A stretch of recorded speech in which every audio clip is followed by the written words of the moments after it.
Our next speaker is Tara Stam, Chicago Teachers Union and 1st District Cook County Commissioner. Yeah. Good morning, brothers and sisters. Good morning. We are living in a moment that feels eerily familiar. Across this country, we are watching an attempt to re-litigate the outcomes of the Civil War. To roll back the very idea that democracy belongs to us, dare I say that America belongs to us.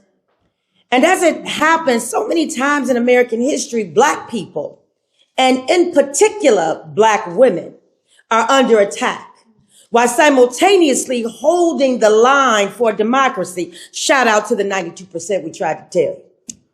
Black women are being pushed out of the workforce. Our votes are being challenged. Our campaigns are being compromised. Our history is being erased from classrooms, and our communities are being targeted by policies that strip resources away from the very things that sustain life. Education, healthcare, housing, food assistance. And instead of investing in the basic needs of all people, we see resources shifted toward militarization, surveillance, and enforcement of Americans. Books are banned. Schools are defunded. Hospitals are closed in primarily Black neighborhoods. Affordable housing has all but disappeared, and families are told to survive with less SNAP assistance while the cost of living keeps rising and being threatened with punishment if they fail to prove that they are indeed poor. This is not accidental. This is a strategy. It is an old one, repackaged for a new generation. But there is something else that history teaches us. That every time oppression has tried to tighten its grip, Black leaders have pointed toward us the same solution. Malcolm X told us that freedom requires political intercommunal unity. Fred Hampton taught us that real power comes from building a rainbow coalition of poor and working people across race. Jesse Jackson carried that vision forward with a national movement rooted in justice and economic dignity, and we know it as the Rainbow Push Coalition.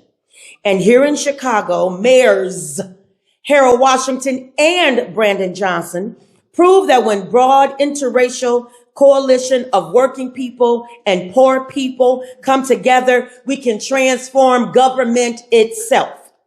Different generations, different moments in history, but they all arrived at the same conclusion. None of us can win alone. Right. It will take an interracial, intergenerational, broad-based coalition of working people to defeat this new iteration of oppression. And at the center of this coalition must be labor, because the labor movement has always understood something fundamental. When workers organize, they create power necessary to challenge systems that create wealth at the power at the very top. More than a century ago, workers, many of them immigrants, and many of them Black laborers right here in Chicago, stood up to demand dignity on the job. Their fight sparked what we commemorate around the world as International Workers' Day, May Day. They were beaten. They were jailed. Some even gave their lives. But because they organized collectively, they won protections that reshaped the American workforce. Labor saved the workforce once before. And today, we are being called to reignite that same spirit of collective resistance. Because the truth is simple. Our power is not individual. Our power is collective. Our power is organized. Our power is resistance. That is why this May Day, May 1st, 2026 matters. It is not just a day of commemoration. It is a day of mobilization, a day of workers, students, educators, faith leaders, immigrants, parents, and community members to stand shoulder to shoulder and declare that our democracy will not be dismantled piece by piece. Our survival is at the intersection of the wisdom of our elders and their lived experience and the courage and curiosity and compassion of our youth. So there are many, many ways for everyone to participate. Show up at rallies and marches, organize your workplace, support your local unions, educate our young people about their rights and their history, build coalitions across race, generation, and neighborhood, and demand policies that invest in education, healthcare, housing, and food security. Not just policing and militarization, because the fight is more than about the present moment.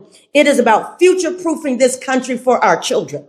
A history reminds us of something powerful. When working people stand together across race, across generations, across community systems, that once seemed to permanent change begins.